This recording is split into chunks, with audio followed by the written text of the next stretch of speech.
করেন এভাবে কি করা যায় কিনা, তাই না?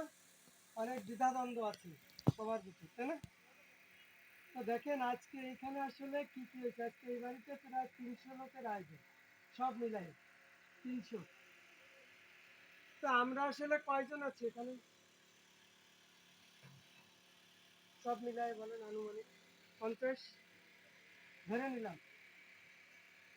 আরো অন্তত মনে করেন আমি সকালে এসে যাদেরকে দেখছি তাতে আরো 100 লোক আছে, এদিক ওদিক বাইরে ঘুরে বেড়াচ্ছে নাকি, এরকম না? ঘুরে বেড়াচ্ছে। দেখেন আমরা হিন্দু সমাজে বসবাস করি, আমরা বলি আমরা সনাতনী। তাহলে সনাতনীদের একটা বিশেষ বৈশিষ্ট্য আছে, সেটা কি? এই বাড়িতে আজকে মানুষকে দুটো পোশাক খাওয়ার নিমন্ত্রণ আছে। কয়টা? দুটো পোশাক সব জায়গায়।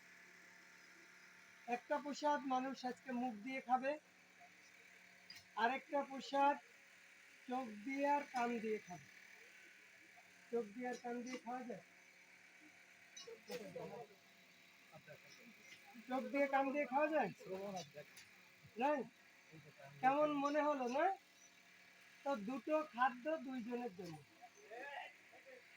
একটা খাদ্য হচ্ছে আমার শরীরের জন্য, এই যে রান্না টান্না হচ্ছে বড় ভগবানকে নিবেদন হবে, ওই পাশে আবার রান্না হচ্ছে, এই খাবারটা খেলে আমার এই শরীরের উন্নতি হয়। আর চোখ দিয়ে আর কান দিয়ে যে খাবারটা খাওয়া হয় এটা খেলে আপনার আত্মার উন্নতি হয়। ঠিক আছে?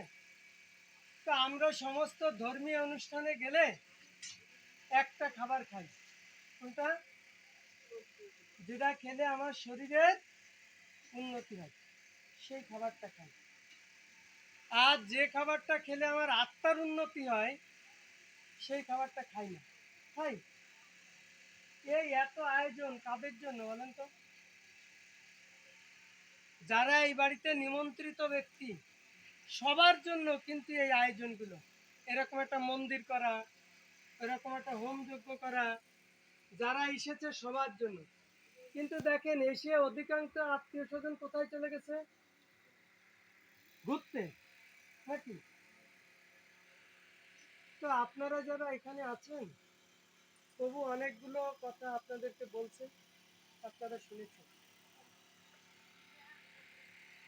আমরা যারা এই সমাজে এখন যারা বসবাস করি বা আমরা যারা আছি, বিশেষ করে এই অঞ্চলটা, এই গ্রামটা পাল সমাজ বেশি আছে, তাই না? এই গ্রামে তো আমার মামা বাড়ি। তো আমি এই গ্রামে ছোটবেলা থেকে অনেকবার এসেছি, অনেকবার, বহুত ধরে, এখন কম আসি, ঠিক আছে। আমার তো অনেকে চেনেও না। এইটাও আমাদের আত্মীয় বাড়ি, কিন্তু এখন এসে পরিচয় হচ্ছে যে এরা আমাদের আত্মীয়। তো আমরা এই সমাজে থেকে মনে করেন একটা শ্রাদ্ধের কাজ কতদিনে করি? 30 দিন করি না? মিনিমাম 30 দিনে করি। আমরা ঘাট পিণ্ড দিই কত দিনে? কয় দিনের দিন?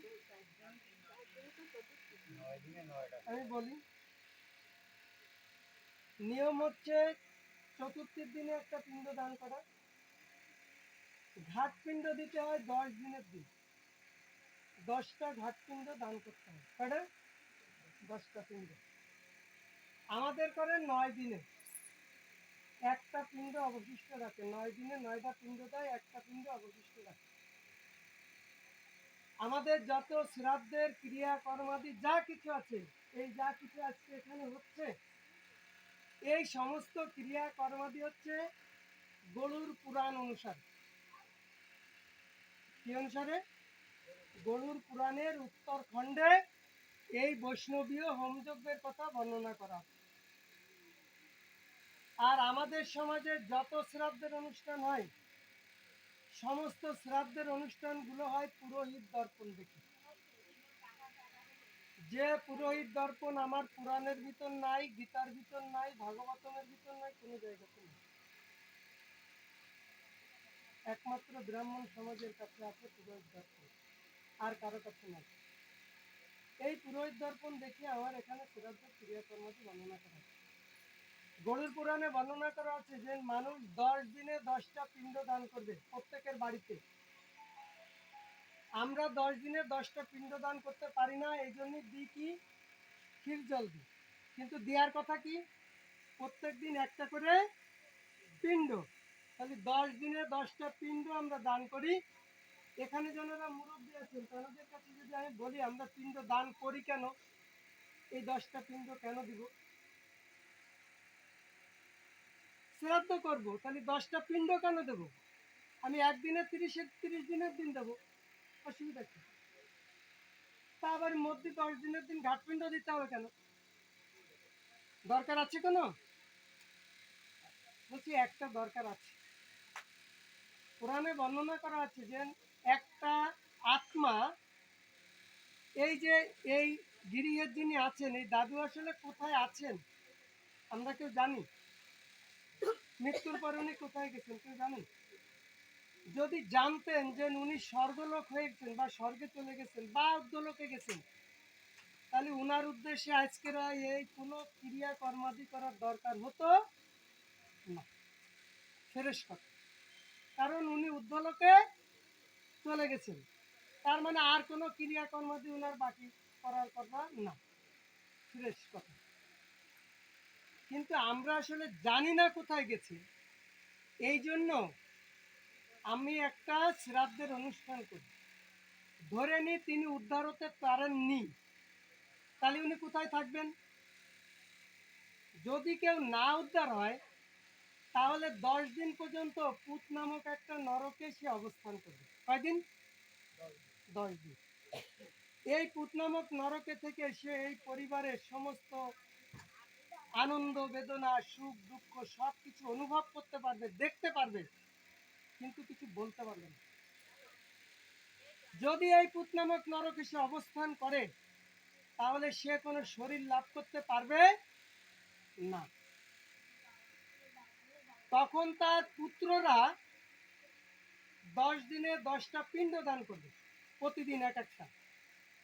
একটা পিণ্ড যখন ওই আত্মার উদ্দেশ্যে দান করবে তখন প্রত্যেকটা পিণ্ডে তার শরীরের এক একটা করে অঙ্গ তৈরি হবে।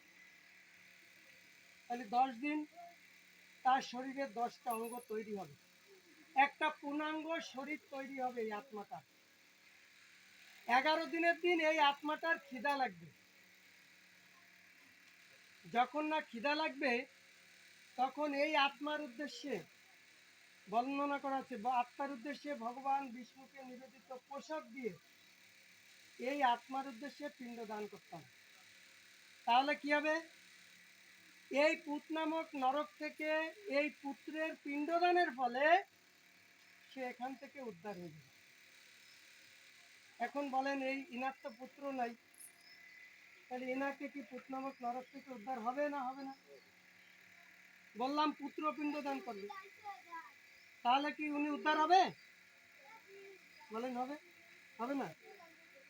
সেখানে বিধান বর্ণনা করা আছে, যদি কারো পুত্র না থাকে তাহলে তার কন্যারা করবে, কন্যা যদি না থাকে তাহলে তার ভাইপোরা করবে, ভাইপো যদি না থাকে তাহলে তার ভাইয়েরা করবে, কোনো ভাইয়ের যদি না থাকে তাহলে গোষ্ঠীর একজন দিলে হবে, যদি গোষ্ঠীর একজনও কেউ না থাকে তাহলে তার কোনো গুরু ভাই দিলে হবে।